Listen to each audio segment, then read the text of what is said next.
নাম বন্ধু থেকে জীবনসঙ্গী। শহরের এক সাধারণ কলেজ, প্রতিদিনের মতোই ক্লাস শেষ করে ছেলেমেয়েরা বেরিয়ে যাচ্ছে। সেই ভিড়ের মাঝেই ছিল আরিফ, নিরুপদ্রব শান্ত স্বভাবের একটি ছেলে। পড়াশোনায় ভালো, কিন্তু জীবনে কখনো বড় কোনো স্বপ্ন দেখেনি। আরিফ বিশ্বাস করত, যা হবে সময়ই ঠিক করে দেবে। সেদিনই প্রথম দেখা নীলার সঙ্গে। নীলা ছিল আলাদা, হাসি খুশি, স্পষ্টভাষী, নিজের মতামত পরিষ্কার করে বলতে জানে। ক্লাসে নতুন ভর্তি হয়েছে। শিক্ষক যখন পরিচয় করিয়ে দিচ্ছিলেন, আরিফ তখন প্রথমবারের মতো তাকিয়েছিল, কিন্তু সেটা ছিল একেবারেই সাধারণ দৃষ্টিতে। বন্ধুত্বের শুরু। পরের কয়েক সপ্তাহে তাদের কথা হওয়া শুরু হলো। নোটস নেওয়া, গ্রুপ স্টাডি, লাইব্রেরিতে বসা। ধীরে ধীরে বন্ধুত্বটা গভীর হলো। নীলা সবসময় বলতো, বন্ধুত্বটাই সবচেয়ে নিরাপদ সম্পর্ক, জানো, এখানে কোনো ভয় নেই। আরিফ হেসে উত্তর দিত, হ্যাঁ, বন্ধুত্ব থাকলেই সব সহজ। কিন্তু আরিফ বুঝতে পারছিল না যে সে যখন নীলাকে না দেখলে অস্বস্তি বোধ করে, নীলার হাসি দেখে মন হালকা হয়ে যায়, এগুলো বন্ধুত্বের চেয়েও বেশি কিছু। অজান্তেই প্রেম। একদিন বিকেলে বৃষ্টির মধ্যে কলেজ থেকে ফিরছিল তারা। হঠাৎ বৃষ্টি বেড়ে গেল। দুজন আশ্রয় নিল এক চায়ের দোকানে।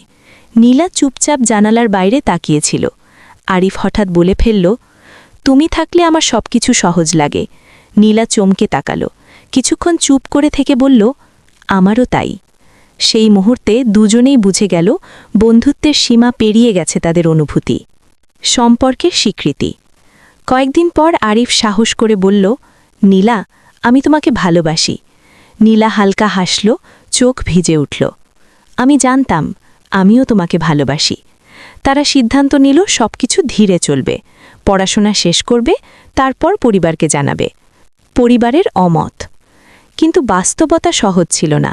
আরিফের পরিবার চেয়েছিল নিজেদের পছন্দের মেয়েকে বিয়ে করাতে। নীলার পরিবার আবার সামাজিক মর্যাদা, অর্থ এসব নিয়ে কঠোর। যখন তারা পরিবারের কাছে বিষয়টি তুলল, তখন শুরু হলো ঝড়। এটা কখনো হবে না, তোমরা শুধু বন্ধু ছিলে, এই প্রেম আমরা মানি না। দুজনেই ভেঙে পড়ল, কিন্তু ভালোবাসা ছেড়ে যাওয়া সহজ ছিল না। চরম সিদ্ধান্ত। এক রাতে নীলা কাঁদতে কাঁদতে বলল, আরিফ, আমি তোমাকে ছাড়া থাকতে পারবো না। আরিফ দৃঢ় কণ্ঠে বলল, তাহলে আমরা নিজেদের জীবন নিজেরা গড়ব। তারা সিদ্ধান্ত নিল বিয়ে করবে, পরিবারের অমতে হলেও। পালিয়ে বিয়ে।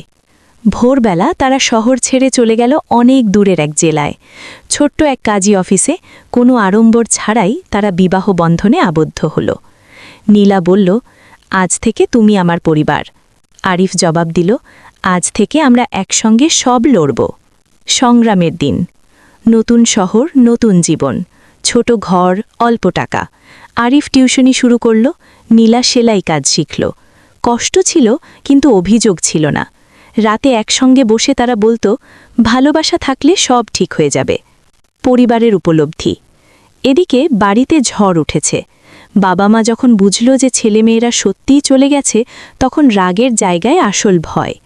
দিনের পর দিন খোঁজ। মায়ের চোখে ঘুম নেই, বাবার গলায় অপরাধ বোধ। একদিন নীলার মা বললেন, ভুল হোক বা ঠিক, ও তো আমাদের মেয়ে। ফিরে আসা। অবশেষে তারা খুঁজ পেয়ে গেল। যখন বাবা মা সেই ছোট ঘরে এসে দাঁড়ালেন, নীলা আর আরিফ ভয়ে কাঁপছিল। কিন্তু ঘটল উল্টোটা। নীলার মা নীলাকে জড়িয়ে ধরে কাঁদলেন। বাবার বাবা বললেন, ভুল আমাদের ছিল, ভালোবাসাকে আটকানো যায় না। শেষের শুরু। তারা সবাই একসঙ্গে বাড়ি ফিরল। এইবার কোনো জোর করে নয়, সম্মতিতে। শেষ কথা, এই গল্প শুধু প্রেমের নয়, এই গল্প সাহসের, এই গল্প অপেক্ষার, এই গল্প ভালো